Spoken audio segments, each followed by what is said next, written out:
Our CISO, better than your CISO, or we don't need no stinking CISO. I'm Ann Laracello, and I'm here with Ray and Mitch from Cybersecurity, LLC. What is a CISO?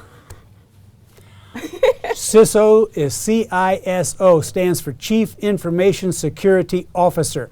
This will be the individual in the organization that is, I'm not going to say most responsible for cybersecurity because that would be the CEO, okay? But CISO, CISO, here is our CISO right here, Mitch Tannenbaum. Mitch, explain what a CISO does. So I think there's a lot of misinformation about what a CISO is. Okay. A CISO is not somebody who's going off and configuring your servers or configuring your firewalls.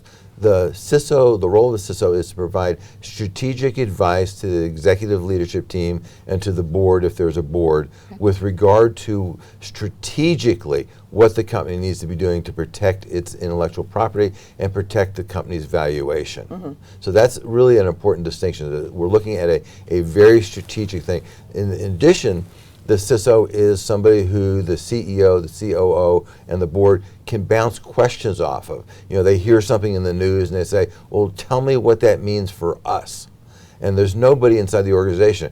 If you use us as a CISO, then we don't have a dog in the fight, which is an important thing too. We're an independent, unbiased organization. We see it a lot of times with clients that we do virtual CISO work for.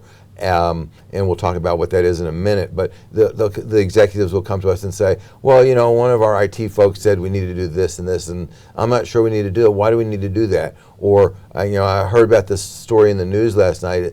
Are we safe from that? And we are independent. Now, for most companies, they don't need a full-time CISO. Now, you know, if you're a Home Depot, well, they definitely need a CISO. They had a problem a few years ago. But if you're a big company like that, you need a full-time person for sure. But if you're a small or medium-sized business, you might need 10 hours a month.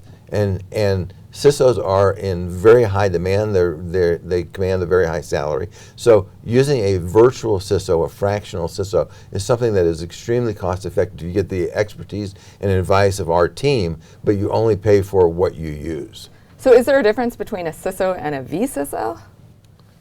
Well, the V stands for virtual, right? It's a good question, as a matter of fact. And so, like Mitch says, most small companies don't need a full-time person, but they need somebody involved in the organization. We deal with very small companies, and we act as their Chief Information Security Officer, and they actually put it in their documents that we're their CISO, as it were. And some of them might need 3 hours a month, 4 hours a month, 5 hours a month. Sometimes they don't need any help in the course of a month because we're doing strategic things for them. We're helping them guide their entire program. But when they need help, they need to be able to pick up that phone, talk to that individual, in this case, talk to Mitch. Boom, I've got this problem, I got that, what should I do about it? Here you go, do this, and away we go. So we've talked a little bit about the ROI and how important that is, but when small companies hear about CISO, is that something that you think maybe is over their head as far as something that they can afford, or is it just as crucial? You're right, it would be over their head, and they would think that they couldn't afford it, but we're here to tell you that you can. That's the virtual CISO program. You might only need 2 hours a month. Okay, that's all you need, or maybe nothing, who knows, depending. But if you have a breach, if you have a problem, you're going to need some help, and you're going to need it fast. So, but you make arrangements with us. The way we typically work is we'll charge someone a block of hours, 10 hours in advance. You pay them, those hours last forever. Whenever you need it, you use it, and they never expire. That's a virtual CISO, that's a vCISO program. The other thing is that a lot of times clients will say, well, who's the person in your organization that's responsible for security?